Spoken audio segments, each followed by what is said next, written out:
बाप खुदा बेटे खुदा पाक रूल कुद्दस के नाम में आप सब भाई बहनों की सलामती चाहता हूँ। सब देखने वाले भाई बहनों, मैं एवेंजलिस्ट नवीद जाज फ्रॉम पाकिस्तान सिटी गोजरा से हूँ। आपकी खिदमत में आज फिर खुदा की ज़िंदा आवाज़ को लेकर आया हूँ। खुदावंद आपको बुलाता है तो मेहरबानी करके आप सब लोग मेरे चैनल को सब्सक्राइब भी करें और खुदा के ज़िंदा कलाम की आवाज़ को ज़्यादा तो ज़्यादा शेयर भी करें, ताकि खुदा के लोग कलाम को सुने और जाने और इस लायक बन जाए कि जब वो हमारा खुदावन जो ज़िंदगी बख्श देने वाला कदूस है जिंदा आसमानों पर गया, फिर वो ज़मीन पर आने वाला है, उसकी आमद के लिए हम लोग तैयार हो जाए। सो मेरे अजीज भाई और बहनों, आज मैं खुदा की जिंदा आवाज़ खोलने वाला हूँ। देखते हैं कि खुदा आज हमारे साथ क्या कलाम करने वाला है। सो मेरे अजीज भाई और बहनों, कलाम मुकद्दस में से हम नए अहदनामे में जाएंगे और नए अहदनामे के ख़तों में देखेंगे कि आखिर खुदावंद के रसूल जो खुदा को जान गए और पहचान गए और फिर कलाम मुकद्दस को कलम बंद करके आप इस दुनिया में नहीं, फ़ानी दुनिया से चले गए और बाप के हजूर बेटे के वसीला पहुंचे बैठे और वहाँ खुदा के नाम को जलाल दे रहे हैं। देखते हैं कि आज वो हमें क्या नसीहत करके गए हैं। सो मेरे अजीज भाई और बहनों, इफ्सियों के नाम पौलुस रसूल का खत बाप नंबर 5 और आयत नंबर देखेंगे, उसमें 16 और 17 आयत लिखा हुआ है खुदावंद के जिंदा कलाम में। और वक़्त को गनीमत जानो, क्योंकि दिन बुरे हैं। इस वक्त से नदान ना बनो, बल्कि खुदावंद की मर्जी को समझो कि क्या है। आमीन। वो सो मेरे अजीज भाई और बहनों, यहाँ में खुदा का बंदा पौलुस रसूल जो कभी आवारापन में ज़िंदगी गुजारता था और मसीहत की मुखालफत में बहुत सारे मसीहों को मारता था और उनको कैद खाने में डाल देता था और मसीह यीशु का नाम सुनना भी गवारा नहीं करता था और खुदा खुदा के खिलाफ बोलकर खुद को खुदाई के दावों में साबित करता था और नहीं चाहता था कि मसीहत उभरे या मसीहत बढ़े। लेकिन आखिर एक दिन मसीह यीशु खुदावंद ने खुद आसमान से नीचे आकर दमिश्क के राह में इसकी जब इसको पहचान दी तो बताया कि मैं ही कदूस खुदावंद हूँ, तू मेरे लोगों को सताना बंद कर। सो जैसे ही मसीह यीशु के कलाम की ये ताबेदारी में आ गया, सो मेरे अजीज भाई और बहनों, फिर इसने मसीह यीशु के कलाम को फैलाने से दरेग ना किया, जुर्तमंदा काम किए और ऐसी जुर्त के साथ खुदा के कलाम को सुनाता रहा। जैसे जैसे ये यीशु मसीह के कलाम की ताबेदारी में आया तो फिर इसने खुदा के रूह कुद्दस की हदायत के मुताबिक के खत में लिखा हुआ है बाप 5 आयत 16 से 17 तक लिखता क्या है कि वक्त को गनीमत जानो। पिछले दौर में मैंने वक्त बहुत ज्यादा जाया कर लिया, लेकिन जब खुदा की मुझे पहचान आ गई, अब मैं वक्त को जाया नहीं करता, मैं वक्त को गनीमत जानता हूं। पहले मैं नादान था, अब मैं दानिशमंद बन गया हूं। मैंने नादानी में वक्त गुजारा, लेकिन मेरे सो अजीज भाई और बहनों, यही वो खुदा का जिंदा पाक कलाम है जो हमें खुदा के साथ जोड़ता मिलाता है। जब हम जमीन पर रहकर अपनी नादानियों की वजह से वो सारे बुरे तो बुरे काम करते हैं, यानी कि सबसे पहले हम इस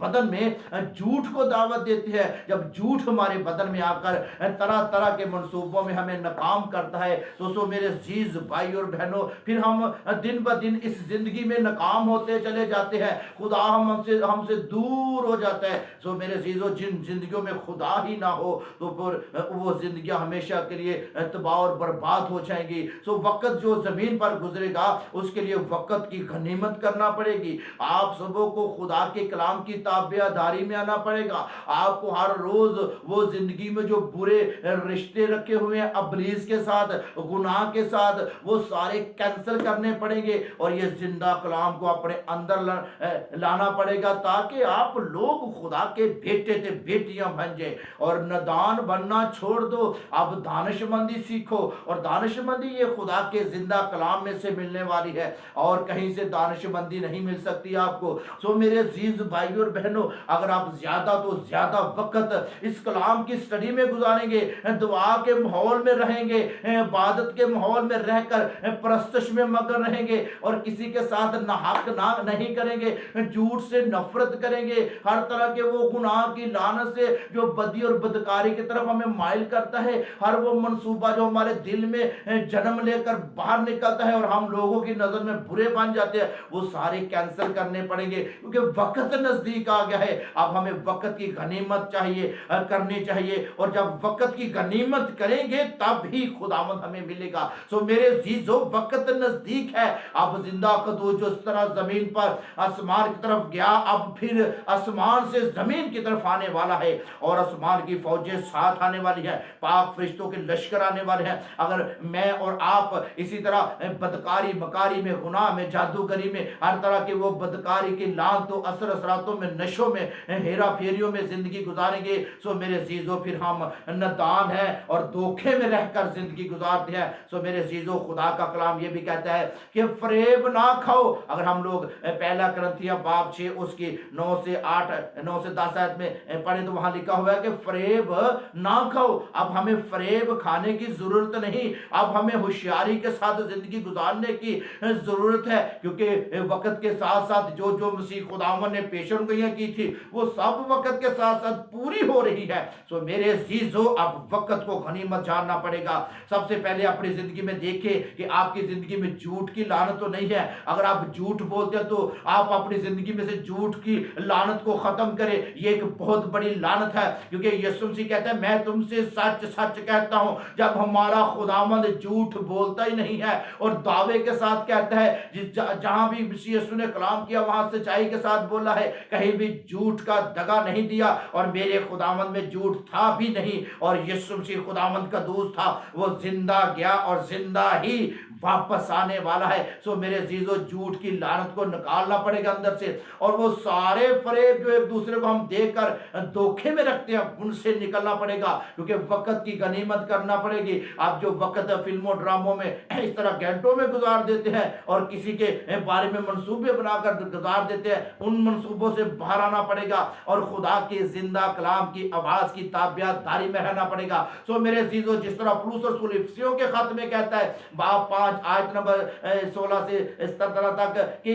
वक्त को गनीमत जानो। अब हर वक्त आपको गनीमत जानना पड़ेगा, हर तरह की वो महफिलें छोड़नी पड़ेंगी जो आपकी जिंदगी जो आखिरत में मिलने वाली है उसके लिए नुकसान पैदा कर रही है। वो जो आखिरत में आपको फल खुदा के हुजूर लेकर जाने हैं यहां से इकट्ठे करके, वो अगर फल बदी और बदकारी गुनाह की लानत में खुदा को नजर आए तो फिर आपकी ऊपर जो जिंदगी है, जो आखिरत की जिंदगी है, वो नुकसान में तब्दील हो जाए तो मेरे जीजो फिर कुछ फायदा नहीं आपको जमीन पर जिंदगी गुजारने का। सो मेरे जीज भाई और बहनों, इधर उधर भागना छोड़ो, सिर्फ तो सिर्फ एक ही कदूस है, उसका नाम है यीशु मसीह नासरी। अगर आप लोग उसकी ताबियादारी में आ जाएंगे तो मेरे अजीज भाई और बहनों, आसमान पर आपके लिए बंद दरवाजे, वो जहन्नम के बंद दरवाजे, जहन्नम के जो दरवाजे हैं वो बंद हो जाएंगे और हमेशा के लिए फरदौस के दरवाजे आपके लिए खुल जाएंगे। यहाँ खुदावंद कदूस खुदा और उसका बेटा और पाकरू रहता है। यहाँ नबियों के डेरे लगे हुए हैं, वहां आप भी वहां जाकर उनके साथ शामिल हो जाएंगे। लेकिन शर्त यह है कि आप जमीन पर खुदा की ताबियादारी में आ जाए। शर्त यह है कि आप खुदा के नाम को झलाल दे। शर्त यह है कि आप कदूस खुदा की कभी तहीन ना करें। शर्त यह है कि हर वक्त लोगों के लिए दुआ करें, लोगों को जो पीसे हुए गुनाह में है उनको निकालने की कोशिश में रहे, गरीबों की हमायत करे, मस्कीनों की मदद करे, यतीमों बेवा पर हाथ रखे, ताकि जमीन पर जो फल आप बो रहे हैं वो आसमान पर आपको जब मिले, आप खुदा के हुजूर लेकर जाए तो आप फिर उसका अजर पाए। तो मेरे अजीज भाई और बहनों, अब वक्त है वक्त को गनीमत जानने की। हमें अब नादान नहीं बनना, दानिशमंद बनना है। और दानिशमंद सिर्फ तो सिर्फ एक ही लहामी किताब है, वो है कलाम कदूस, खुदाए कदूस, वो बाइबल मुकद्दस है, इसमें से ही आपको मिलेगी। सो मेरे अजीज भाई और बहनों, खुदावंद कदूस पाक खुदा और उसके बेटे यीशु मसीह के नाम में और पाक रूह कुद्दस की कुदरत के वसीला आप सब देखने वालों की सलामती और बरकत चाहता हूँ, और आज का मैसेज आपके लिए बाइस से बरकत बांझे। मैं आप सबों के लिए दुआ करना चाहता हूँ। मेरे अजीज भाई और बहनों जो मुझे देख रहे हैं, अगर किसी किस्म की बीमारी की लानत में है, झूठ बोलने की लानत है, कोई शुगर जैसी बीमारी है, कोई टीबी जैसी बीमारी है, कोई हार्ट पेशेंट है, कोई कैंसर की बीमारी है, कोई गुर्दों किडनी की प्रॉब्लम है, कोई भी है, कोई टाइफाइड है, कोई भी किसी किस्म की गेंठिए की बीमारी है, कोई जादूगरी की लानत में फंसा हुआ है, कोई नशे की हालत में है, नशे की लानत में फंसा हुआ है, कोई लड़ाई फसाद की लानत में फंसा हुआ है, मैं पाक यीशु के नाम उन सबों के लिए दुआ करना चाहता हूं, ताकि आज के कलाम के वसीला और मेरे यीशु मसीह खुदावंद के नाम से आप बरकत पाए। पाक खुदा, बुजुर्ग खुदा, तेरे बेटे यीशु मसीह के नाम में इन सब देखने वाले भाई बहनों पर तेरी कुदरत को मैं जोर से मांगता हूं। तेरी हीलिंग पावर आज इनके बदनों से हर तरह की अबलीस की भेजी गई तस्वीरें जो पाक खुदा वक्त को गनीमत नहीं जानने देता, वो जो इनको गुमराह करके हर तरह की गंदगी में शामिल किए हुए हैं, सब इनके बदनों से खत्म हो जाए। तेरी हीलिंग पावर है, तेरी बरकत है, जोर है,